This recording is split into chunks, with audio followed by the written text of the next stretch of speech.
the meaning and grace of the Sacrament of Baptism are clearly seen in the rites of its celebration. You will understand the meaning of baptism by participating and looking at what happens during the baptismal rite. This means that what the Sacrament of Baptism stands for, its meaning and effects in the newly baptized person, can be seen and understood in the words and gestures that happens when we perform the sacrament. So, it is very important to emphasize and pay close attention to what happens during the actual baptism, whether the baptism of adults or of infants or children.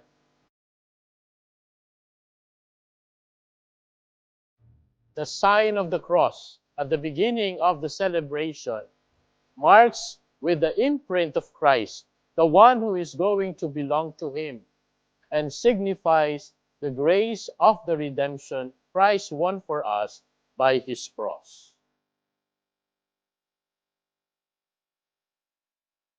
The proclamation of the word enlightens the candidates and the assembly with the revealed truth and elicits the response of faith, which is, as was already mentioned, inseparable from baptism. That's why baptism is called the Sacrament of Faith.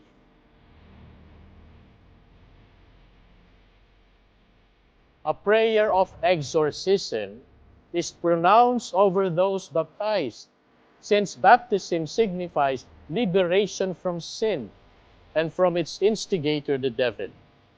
The priest then lays his hand on the candidates and asks him or her to explicitly renounce Satan. Only then are the candidates able to confess themselves or through their parents and godparents, an act of faith or the profession of faith, the creed. Baptismal water is then consecrated by a prayer of epiclesis at this moment or at Easter, when the Church asks God through His Son to let the Holy Spirit come upon the water so that those who will be baptized may be born of water and the Spirit. Now, here begins the essential rite of baptism or baptism proper.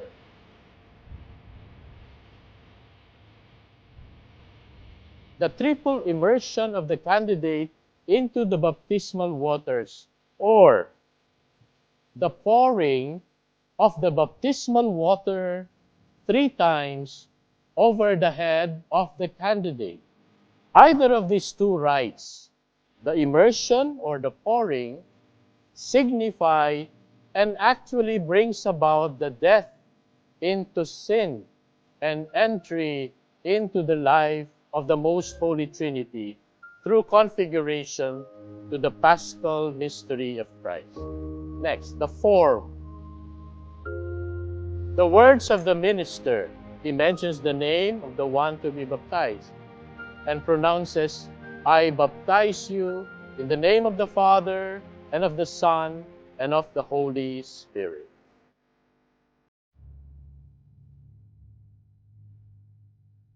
The anointing with sacred chrism, which is a perfumed oil consecrated by the bishop, signifies the gift of the Holy Spirit to the newly baptized who has become a Christian and is called one anointed by the Holy Spirit and is incorporated into Christ, who is anointed priest, prophet, and king.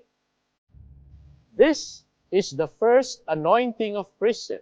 There is a second anointing which will happen in confirmation, an anointing of which will confirm and complete the baptismal anointing.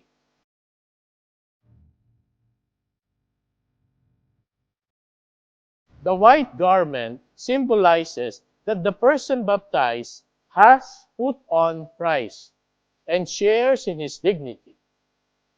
The baptismal candle is lit from the Easter candle, signifying that Christ has enlightened the neophyte and thus becomes the light of the world. Since the newly baptized has become now a child of God, he or she is entitled to pray the prayer of the children of God, the Our Father, and to express that baptism is specifically oriented to the Eucharist. The newly baptized is brought near to the altar when the Our Father is prayed. In the Latin Church, the First Holy Communion is reserved for those who have attained the age of reason, which normally coincides at the age of 8 or 9 years old. The solemn blessing concludes the celebration of baptism. At the baptism of newborns, the blessing of the mothers occupies a special place.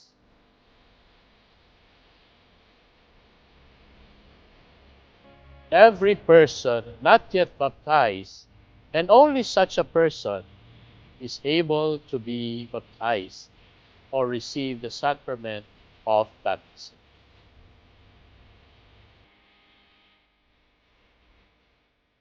Since the beginning of the Church, adult baptism is the common practice where the proclamation of the gospel is still new. The catechumenate, preparation for baptism, therefore, occupies a very important place. The catechumenate is a formation in the whole of Christian life, during which the disciples will be joined to Christ, their teacher.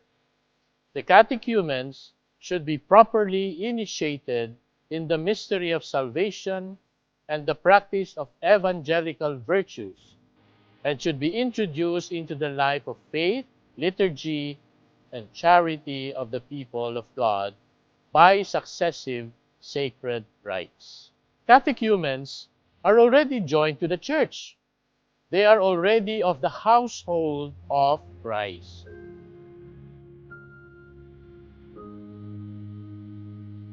The practice of infant baptism is an immemorial tradition of the Church. Evidence existed since the 2nd century, and quite possibly from the beginning of the apostolic preaching, because whole households received baptism. Infants may also have been baptized, from the Acts of the Apostles, chapter 16, verse 15. Because children are born with a fallen human nature with original sin, they need a new birth in baptism to be freed from the power of darkness. The sheer gratuitousness of the grace of salvation manifests more clearly in infant baptism, with parents being acknowledged as the nurturers of the life God entrusted to them.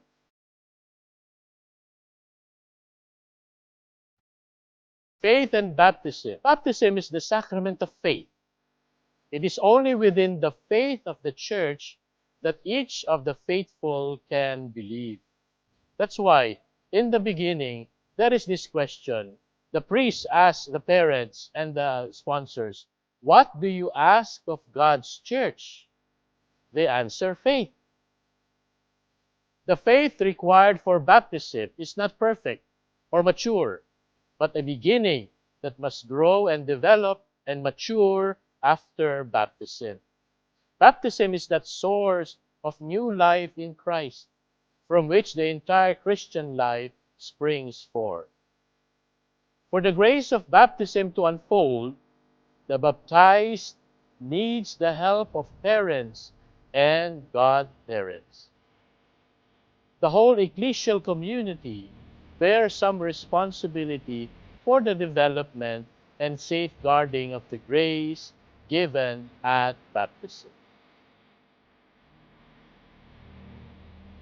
The ordinary ministers of baptism are the bishop and the priests, and also the deacon. In case of necessity, any person, Even someone not baptized can baptize if he has the required intention to will to do what the church does when she baptizes and to apply the Trinitarian baptismal formula. The reason? The universal saving will of God and the necessity of baptism for salvation. The Lord Jesus himself affirms that baptism is necessary for salvation. Our Lord said, "Go therefore, make disciples of all the nations, baptize them." Baptism is necessary for those whom the gospel has been proclaimed and have the possibility of asking for it. The church does not know of any means other than baptism that assures entry into eternal life. God has bound salvation to the sacrament of baptism, but he himself is not bound by his sacraments.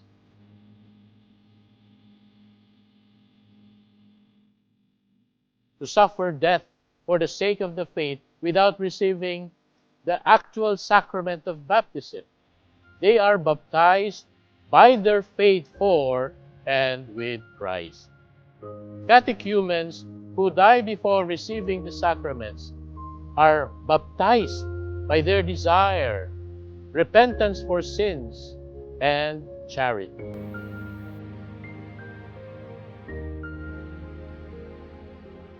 Since Christ died for all and all men are called to one destiny, eternal life, the Holy Spirit offers the possibility of being partakers of the Paschal mystery. Therefore, every man or woman who is ignorant of the gospel or of Christ or of the church, but seeks the truth and does God's will, can be saved because they would have desired it explicitly if they knew of its necessity.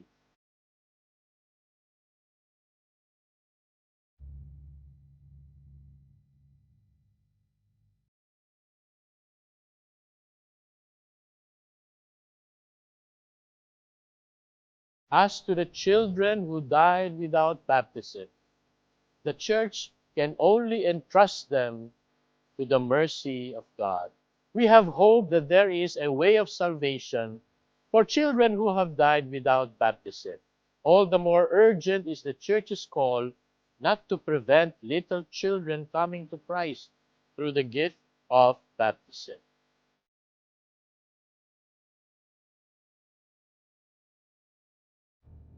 The effects of baptism are signified by the perceptible elements. Immersion in water symbolizes death and purification, and also regeneration and renewal. So, the two principal effects of baptism are purification from sin and new birth in the Holy Spirit.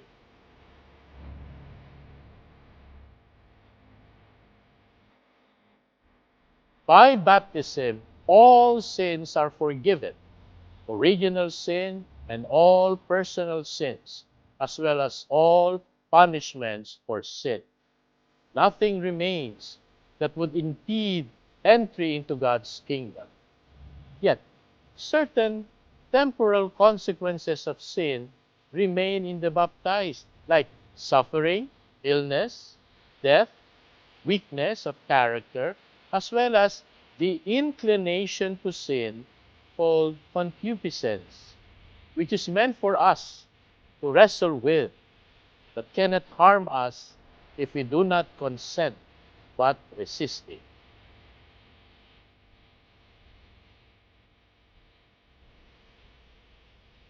Baptism not only purifies for all sins, but also makes a neophyte a new creature, an adopted son of God, who becomes a partaker of the divine nature, a member of Christ, and a temple of the Holy Spirit.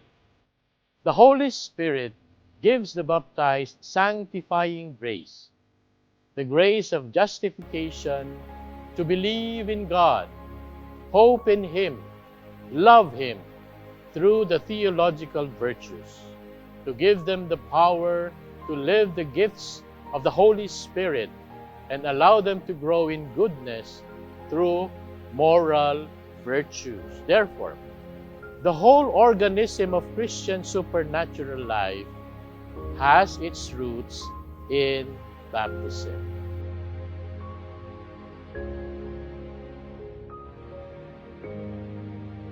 Baptism makes us members of the body of Christ and incorporates us into the church.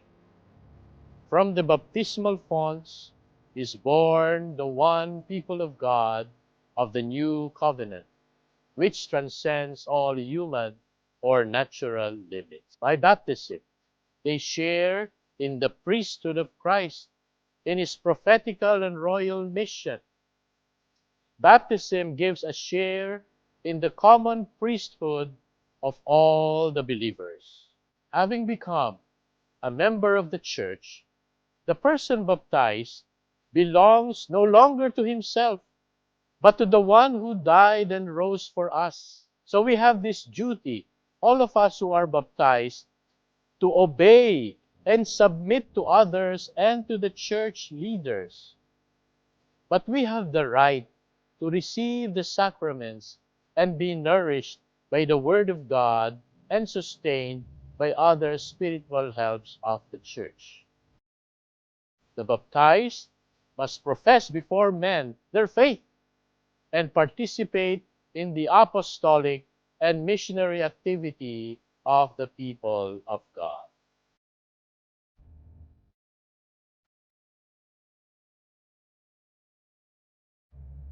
Baptism is the foundation of communion among all Christians.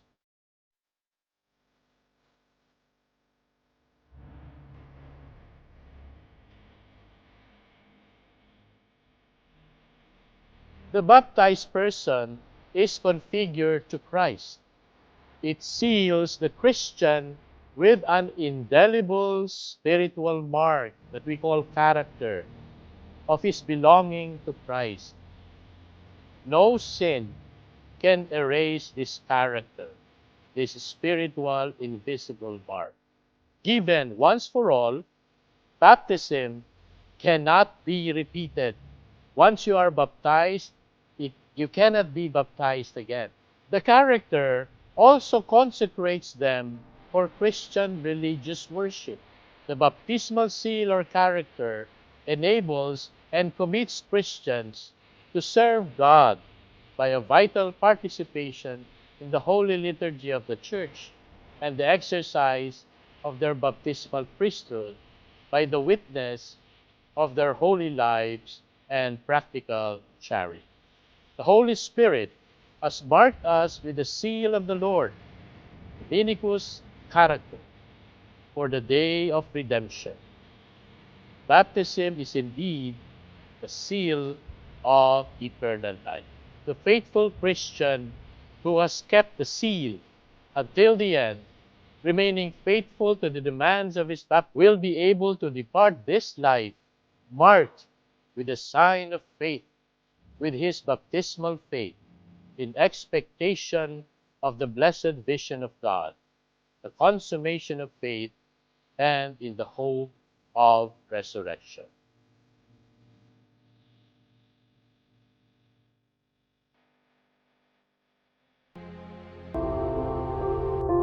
You are watching ETVN Philippines. Emmanuel, the God with